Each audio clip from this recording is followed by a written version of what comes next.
Good morning, students. Here we are on lecture 3. First lecture was nomenclature and classification of elements. Second lecture was preparation of alcohols. And now we are on third lecture, that is preparation of phenols. Right. Before we proceed for phenols, I have small information for you which is very important. Some commercially important alcohols, जिसमें से एक methanol होता है, and the IUPAC name it is, commonly it is also termed as carbinol or wood spirit.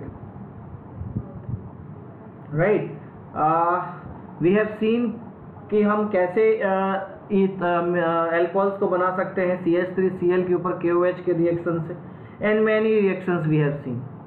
But in industries it is prepared by reduction of carbon monohydroxide, or it is also called catalytic hydrogenation of carbon monoxide. You can see carbon monoxide plus 2H2, ये आपस में मिलकर CH3OH बना लेते हैं. Catalytic hydrogenation it is termed as, and it is industrial method for preparation of methanol. It is a very important reagent for act as a solvent in paints, varnishes, and formaldehyde making, and many other chemical compounds also. It is colorless liquid and boiling point is 337 Kelvin. Highly poisonous, जहरीली शराब जिसे कहते हैं it is. ठीक है. Small quantity में भी अगर ले लें तो ब्लाइंडनेस से लेकर डेथ तक के चांसेस हो सकते हैं because of it. Right. So this is methanol. Individually हमने इसके बारे में थोड़ी सी बात की, और ऐसे ही हम थोड़ी सी बात करते हैं इथेनॉल के बारे में, जैसे ग्रेप वाइन्स या स्प्रिट ऑफ वाइन्स भी कहते हैं. यहाँ पर इसको डिस्कस करने का जो मेन मोटो मेरा था वो था, मुझे आपके साथ शेयर करना था कुछ एक दो चीज़ें उसके बारे में. तो first important thing, it is prepared by sugar molasses.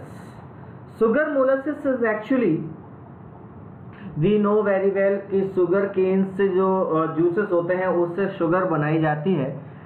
Sugar cane juices में से शुगर क्रिस्टलाइज करके बनाते हैं, और लगभग 40% शुगर सॉल्यूशन जब बचता है, इट मीन्स अगर 40 ग्राम शुगर है और 60 ग्राम वाटर, उसके बाद शुगर को आप क्रिस्टलाइज नहीं कर सकते. That material is termed as molasses. Right. Similarly कुछ फ्रूट्स होते हैं जैसे ग्रेप्स होते हैं या और फ्रूट्स भी हो सकते हैं, उनका यूज भी, उनके जूसेस का भी यूज किया जा सकता है. ये सारे जूसेस को कुछ समय ये सारे जूसेस में लाइक ग्रेप्स की अगर हम बात करें तो इसमें खुद ही इन्वर्टेज और जाइमेज एंजाइम्स होते हैं इनके अंदर. बट मोलासेस की अगर हम बात करें तो वहाँ पर कुछ इन्वर्टेज एंजाइम के सोर्सेस लाइक सोरगम पेस्ट वगैरह मिलाया जाता है. Right. So by this way all sucrose convert with the help of invertase enzyme into glucose and fructose. Right. Glucose and fructose both have the same formula, but उनका structure थोड़ा सा different होता है. बायोस्टूडेंट ने शायद पढ़ा हुआ होगा. ग्लूकोज जो होते हैं उसमें एल्डिहाइड ग्रुप होता है, इसलिए एल्डोज इन्हें कहा जाता है, जबकि फ्रक्टोज को जो है वो कीटोज कहा जाता है, उसमें कीटोन ग्रुप होता है. Anyways, we will also discuss about the structure of glucose and fructose in biomolecules chapter. So, in presence of invertase enzyme, with the help of invertase enzyme, sucrose will convert into glucose and fructose, and afterwards, with the help of yeast, in which zymase enzyme is there, or zymase, with the help of zymase enzyme, we can say, the glucose convert ethanol into carbon monoxide. This process is also termed as fermentation or anaerobic respiration. अगर livings के अंदर होगा तो anaerobic respiration, living के बाहर होगा तो fermentation. Right. तो इथेनॉल को ये इसे फ्रूट वाइन के फॉर्म में भी फ्रूट वाइन भी कहते हैं, और ये इथेनॉल बनाने का एक सोर्स भी है. लोकल लेवल पे भी कई बार इथेनॉल बनाते हैं और उसके लिए यही करते हैं, है ना. जो जनरली फ्रूट जूसेस होते हैं उनसे इसे बनाते हैं, और उसमें वही किया जाता है, जो फ्रूट जूसेस हैं उन्हें फर्मेंट करते हैं और उसके बाद उसे बना लेते हैं. इथेनॉल को ऑब्टेन करने के लिए डिस्टिलेशन या फ्रैक्शनल डिस्टिलेशन किया जाता है, जिससे इथेनॉल देखने को मिल जाता है, right. It is colourless liquid होता है, बॉइलिंग पॉइंट 351 केल्विन होता है, राइट। और पेंट इंडस्ट्रीज में और बहुत सारे कार्बन कंपाउंड्स बनाने के लिए इसका यूज किया जाता है। अलग अलग पर्पस के लिए ethanol simply 100% ethanol is known as absolute alcohol. 100% ethanol जो होता है उसे एब्सोल्यूट एल्कोहल कहते हैं। इसके अलावा एक जो कमर्शियल अल्कोहल होता है उसे डीनेचर्ड अल्कोहल कहते हैं। Actually in various field alcohol required and that is generally almost 100%, है ना, थोड़ा बहुत कम परसेंट हो सकता है। सो समटाइम्स व्हाट हैपन कि जो अल्कोहल्स कंज्यूम करते हैं उनके हैबिट्स के कारण से या किसी भी रीजन से, इट इज क्लियरली मेंशन कि उसे कंज्यूम नहीं किया जाता, तो उसमें क्या करते हैं, कॉपर सल्फेट और पिरिडीन जैसे सब्सटेंसेस मिला देते हैं। कॉपर सल्फेट के कारण से वो ब्लू कलर का दिखने लगता है, पिरिडीन के कारण से एक फॉल स्मेल आने लगती है, तो उसे हम डीनेचर्ड अल्कोहल कहते हैं। तो मार्केट में डीनेचर्ड अल्कोहल के नाम से भी आपको अलग से देखने को मिलता है। एज अ सॉल्वेंट यूज होता है, वैसे एक लैबोरेटरीज के लिए सप्लाई किया जाता है या फार्मास्यूटिकल्स के लिए इसको सप्लाई दिया जाता है, right. So this is small information that I need to discuss with you, and now we are on our chapter, that is our portion, that is what, preparation of phenols, right. So अब हम आ जाते हैं preparation of phenols. These three normal common methods that we have discussed about. One is Colway's method that we had discussed about at 623 Kelvin in 300 atmosphere pressure. Chlorovenzene when react with NaOH will convert into phenol, and if NO2 at ortho or para position, this reaction may occur quite easily. Okay, so this reaction is again discuss because मेरे ख्याल से अब ये reaction याद हो जाना चाहिए सभी को। ओके, फ्रॉम डायएजोनियम सॉल्ट हमने ये रिएक्शन भी देखा हुआ है। Second you can C aniline का रिएक्शन NaNO2 प्लस HCl के साथ होता है तो डायएजोनियम क्लोराइड बन जाता है। सैंडमेयर रिएक्शन में हमने देखा था, और वहीं पर मैंने ये बताया भी था कि अगर हम इसे H2O के साथ गर्म कर दें, इस डायज़ोनियम क्लोराइड को वाटर के साथ बॉईल कर दें, तो we will get phenol. So this is second method for preparation of phenol. Now third method for preparation of phenol is reaction of benzene sulphonic acid SO3H with NaOH. It will give SO3Na, and again we use NaOH, is give O minus Na, and again will convert into OH. Like SO3H, we know sulfonation when fuming H2SO4 react with, इस reaction को मेरे ख्याल से आप सभी को याद होगा। वेट अ मिनट, ये रिएक्शन हम सभी ने पढ़ा हुआ है, लास्ट ईयर हमने इसको डिस्कस किया है, और शायद इस ईयर भी एक आध बार सामने आया होगा। So what happen in this reaction, as we know very well, this is benzene, and when it react with concentrated sulfuric acid, or simply we can say fuming H2SO4.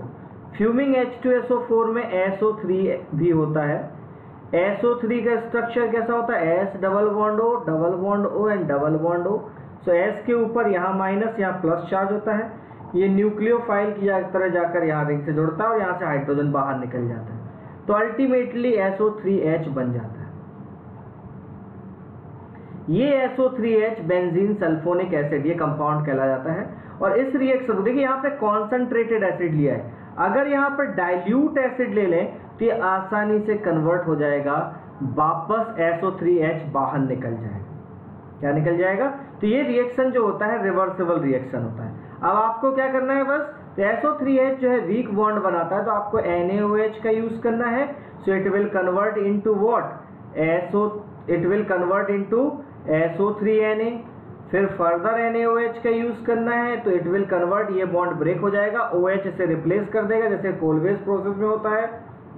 तो क्या हो जाएगा, ONA बन जाएगा, और फाइनली यहाँ पर आप H+ ले लेंगे तो it will convert into alcohol. तो सिंपली इट इज, अगर आप जनरल मीन इस रिएक्शन की बात करें तो जनरली इस रिएक्शन में क्या होता है कि NaOH का OH जो है वो SO3H को सब्सटीट्यूट कर देता है, क्योंकि SO3H जो है SO3Na होने के बाद एक स्टेबल मॉलिक्यूल की तरह बन जाता है और लीविंग ग्रुप अच्छा लीविंग ग्रुप हो जाता है, तो बाहर निकल जाता है। Okay, S double bond O double bond O double bond O या सिंगल बॉन्ड O Na, तो ये मॉलिक्यूल यानी हम कह सकते हैं SO3Na will be relatively more stable और इसीलिए बाहर आसानी से निकल जाता है। So these three methods are general methods for preparation of phenol, but now I have very important method, इसीलिए मैंने इसको अलग से ही रखा हुआ है, which is termed as cumene method. Almost 80 to 85% worldwide phenol is prepared by this method.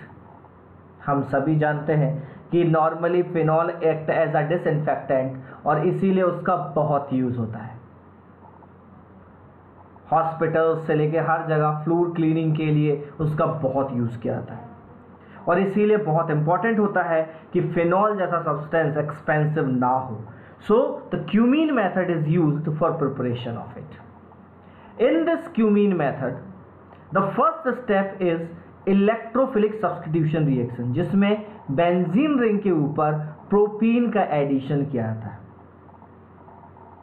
और second step में प्रोपीन जो ये जो कंपाउंड बना, this is called cumene, this compound is termed as cumene and afterward cumene will treat with air atmospheric oxygen and it will form cumene hydroperoxide, and by the hydrolysis of cumene hydroperoxide it will convert, as in acidic condition, it will convert into phenol and acetone. Acetone को अगर हम क्या करें, we can reduce कर दें तो alcohol बन जाएगा और अल्कोहल के डिहाइड्रेशन से वापस प्रोटीन बन जाता है। So in this reaction we need only benzene, otherwise protein हमें रिजनरेट हो जाता है रिएक्शन में और एयर बहुत सारा आपके पास अवेलेबल है, थोड़ा बहुत एसिडिक कंडीशन रिक्वायर्ड होती है। So it is very inexpensive method and it is very good method for preparation of phenol. Here I am going to discuss with you the mechanism of the whole steps of this reaction also, right? हमने Friedel craft में लगभग ऐसा ही reaction देखा हुआ है, मैं उसी की बात कर रहा हूँ। तो सबसे पहला स्टेप जो होता है CH3 CH double bond CH2 H plus जो हमने इनिशियली लिया हुआ है, you can see in the first step there is H plus also, right, as a catalyst we can say. So ये it will attack over benzene ring, okay, so H plus will attack this on this propene, right, so plus यहाँ attack करेगा, we know ये general Markovnikov rule जैसा ही है। So carbocation यहाँ बन जाएगा, so this will be CH3 CH plus and CH3। Now in second step this is electrophilic substitution reaction. कोई भी इलेक्ट्रोफाइल आएगा बेंजीन को, कोई भी इलेक्ट्रोफाइल आएगा बेंजीन से मदद मांगेगा और बेंजीन उसे मदद करेगा। तो ये प्लस चार्ज जो है जाके यहाँ पर जुड़ जाता है और यहाँ से हाइड्रोजन बाहर निकल जाता है। हमने कई रिएक्शन देखे हुए इलेक्ट्रोफिलिक सब्स्टिट्यूशन के, इधर it is halogenation, nitration, Friedel craft reaction, तो उन सारे रिएक्शन जैसा ही ये रिएक्शन भी होता है और प्लस चार्ज वहाँ जुड़ जाता है और हाइड्रोजन बाहर निकल जाता है। तो ये क्या बन जाएगा CH3 एंड CH3 और H प्लस यहाँ से बाहर निकल जाता है। तो कैटलिस्ट की कंप्लीट, तो H plus is a catalyst. Catalyst क्या होता है, किसी कॉम्प्लेक्स एलिमेंट्री रिएक्शंस में कंज्यूम नहीं होता, किसी कॉम्प्लेक्स रिएक्शन के अगर एक स्टेप में कंज्यूम होता है तो किसी दूसरे स्टेप में बाहर भी निकल जाता है। सो दीज टू प्रोसेस या these two steps give cumene, this compound is called cumene, right. Now in third step this cumene exposed in air obviously nitrogen के बॉन्ड तो उतने अच्छे होते नहीं, थोड़ा सा हीटिंग भी कर देते हैं, तो ये O2 जो है इस क्यूमीन के साथ CH3 C CH3 और H, क्योंकि थोड़ी सी हीटिंग कर रहे हैं तो हेट्रोलाइटिक क्लीवेज होता है, और यहाँ से CH बॉन्ड ऑब्वियसली H हटेगा तो यहाँ टर्सरी फ्री रेडिकल बनेगा जो कि बहुत ज़्यादा स्टेबल होता है, और ऑक्सीजन जो है, ऑक्सीजन के जो 2 बॉन्ड हैं उनमें से ही पाई बॉन्ड ब्रेक हो जाता है और फ्री रेडिकल बन जाता है। तो कार्बन ऑक्सीजन बॉन्ड जो है काफ़ी स्ट्रॉन्ग होता है, डबल बॉन्ड ज़्यादा स्ट्रॉन्ग होता है लेकिन कार्बन हाइड्रोजन बॉन्ड से ज़्यादा स्ट्रॉन्ग होता है, तो इसीलिए क्या है, ये बॉन्ड फॉर्म होना शुरू हो जाता है। ठीक है, थोड़ी सी जगह कम हो गई, मेरी गलती है। O और H, ओके सॉरी, ऐसे नहीं, थोड़ा सा और मैं यहाँ लिख देता हूँ, तो ये क्या हो जाएगा, तो ये बन जाएगा CH3 उसके बाद O and H, and this is called cumene hydroperoxide. इस कंपाउंड का नाम होता है क्यूमीन हाइड्रोपेरोक्साइड। ध्यान दीजिएगा, it is not important for school examinations, competitive examinations के लिए जरूरी होता है, और इससे स्कूल एग्जामिनेशन में 3 मार्क्स के क्वेश्चंस तक केवल क्यूमीन स्टेप्स प्रोसेस के लिए आ सकता है। सो रिमेंबर इट, इसीलिए मैं एक स्टेप बता रहा हूँ। और इसके बाद क्यूमीन हाइड्रोपेरोक्साइड बन गया। अब 4th स्टेप में ये क्यूमीन हाइड्रोपेरोक्साइड का हाइड्रोलाइसिस। वैसे अगर आप एसिड नहीं भी लेंगे तो भी ये डिकम्पोजिशन हो जाता है, और उसका ड्राइविंग फोर्स पता है क्या होता है? ड्राइविंग फोर्स होता है कार्बन ऑक्सीजन के बीच में डबल बॉन्ड का बनना। हाँ, ये बात अलग है, अगर हाइड्रोलाइसिस होता है तो ये रिएक्शन तेजी से हो जाता है।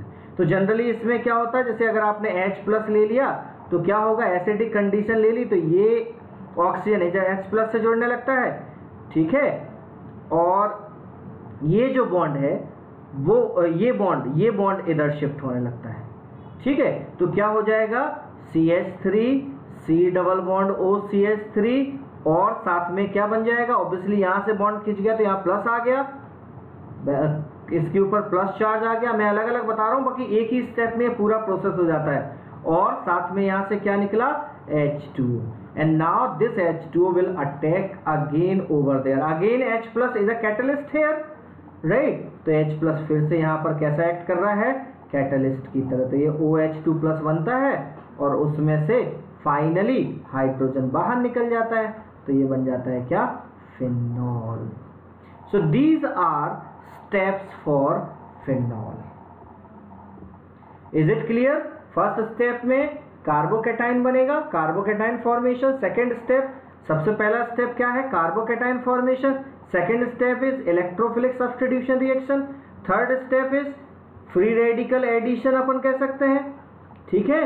और फोर्थ स्टेप में हाइड्रोलाइसिस हो जाएगा, या डिकम्पोजिशन भी हम कह सकते हैं, right. So this is cumene reaction, very important it is. So remember it is, right? And it is all for today. Nothing इसके अलावा और कुछ नहीं है, because from the next class we will discuss about properties. First we will discuss about physical properties, and then we will discuss about chemical properties of alcohols, right? So prepare all those questions and complete in-text questions and lesson exercise questions based on it. Thank you for today.